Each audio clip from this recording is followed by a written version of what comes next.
Sebelum menonton, jangan lupa like, subscribe, dan tekan tombol lonceng. Selamat menyaksikan. Presiden RI Joko Widodo menghadiri Festival Ekonomi Keuangan Digital dan Karya Kreatif Indonesia di Jakarta Convention Center Senayan, Jakarta. Dalam sambutannya, Presiden meyakini potensi ekonomi digital Indonesia di masa depan.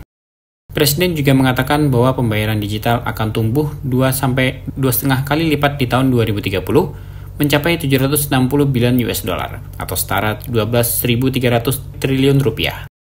Menurutnya, pertumbuhan tersebut bisa dicapai karena Indonesia didukung oleh puncak bonus demografi di tahun 2030, yaitu 68% berusia produktif termasuk di dalamnya Gen Y, Gen Z, dan Gen E.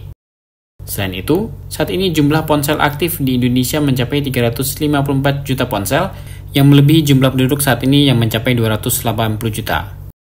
Oleh karena itu, Kepala Negara menekankan bahwa transformasi digital khususnya di bidang ekonomi dan bidang keuangan menjadi sangat penting. Potensi besar ini semakin didorong dengan pesatnya perkembangan teknologi, termasuk penerapan artificial intelligence dalam berbagai sektor, mulai dari administrasi, jasa, hingga hiburan atau entertainment. Lebih lanjut, dengan jumlah UMKM sebanyak 64 juta, Presiden Jokowi menyoroti peluang besar bagi UMKM Indonesia untuk beradaptasi dengan transformasi digital ini. Presiden menegaskan jika transformasi digital pada UMKM harus inklusif dan berkeadilan, sehingga masyarakat di pinggiran, masyarakat ekonomi lapisan bawah, ekonomi mikro, hingga UMKM bisa mendapatkan akses, kesempatan, dan perlindungan yang sama. Presiden pun menginstruksikan OJK dan BI untuk meningkatkan perlindungan masyarakat di sektor ekonomi digital. Di tengah perlambatan ekonomi dunia, di tengah ketidakpastian ekonomi dunia, kita harus mampu memanfaatkan semua instrumen, memanfaatkan semua peluang untuk bisa terus tumbuh.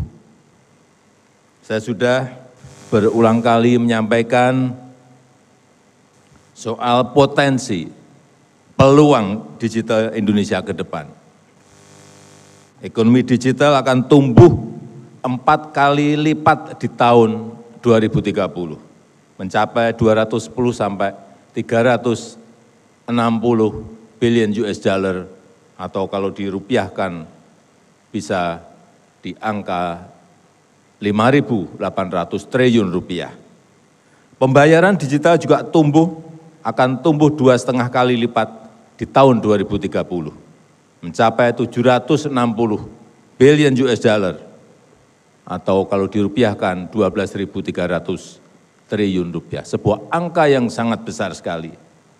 Dan juga kita didukung oleh puncak bonus demografi di tahun 2030,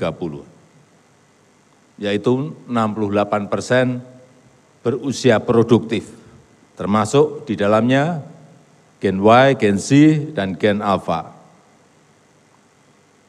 Saat ini jumlah ponsel aktif di Indonesia mencapai 354 juta ponsel, melebihi jumlah penduduk kita yang berjumlah 280 juta. Artinya satu orang bisa memiliki ponsel lebih dari satu. Dengan jumlah pengguna internet sudah mencapai 185 juta. Juga jumlah yang sangat besar sekali, potensinya besar sekali. Oleh sebab itu, transformasi digital khususnya bidang ekonomi, bidang keuangan menjadi sangat penting. Apalagi dengan pesatnya teknologi saat ini. Banyak sektor sudah mulai beralih ke AI, mulai dari administrasi, jasa, entertainment, bahkan kalau kita lihat Elon Musk sudah membuat AI catwalk. Modelnya menggunakan wajah-wajah para tokoh dunia. Mulai dari Elon Musk sendiri, Presiden Donald Trump, Presiden Kim Jong-un, Ketua Dewan Amerika Nancy Pelosi, Tim Cook, Perdana Menteri Justin Trudeau, Hillary Clinton, Mark Zuckerberg, dan Presiden Barack Obama.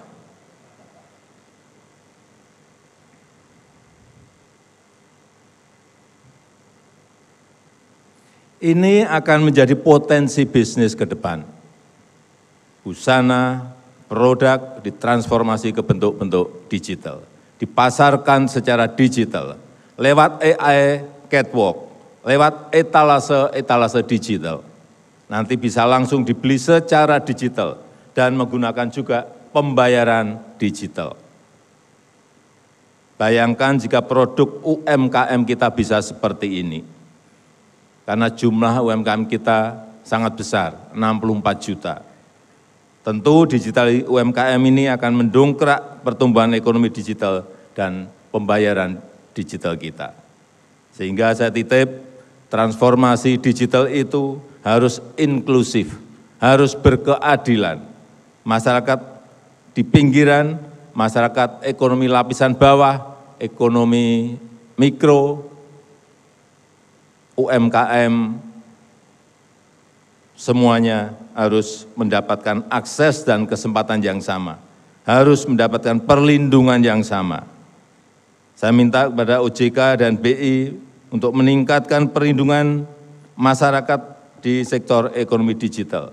Literasi keuangan kita masih rendah, seingat saya kurang lebih 50%. Masyarakat masih rentan mengalami risiko penipuan dan kejahatan digital. Oleh sebab itu, siapkan sistem perlindungan konsumen, pastikan keamanan data konsumen. Jangan sampai rakyat kecil malah menjadi pihak yang dirugikan. Pada kesempatan ini, selain meresmikan pembukaan Festival Ekonomi Keuangan Digital Indonesia, Presiden juga meluncurkan Blueprint Sistem Pembayaran Indonesia 2025 sampai dengan 2030. Turut mendampingi Presiden dalam acara tersebut adalah Sekretaris Kabinet Pramono Anung, Menteri Koordinator Bidang Perekonomian Airlangga Hartarto, Gubernur Bank BI Peri Warjio, Menteri Keuangan Sri Mulyani, dan Menteri Pariwisata dan Ekonomi Kreatif Sandiaga Salahuddin Uno. Tim Eljon Media laporkan.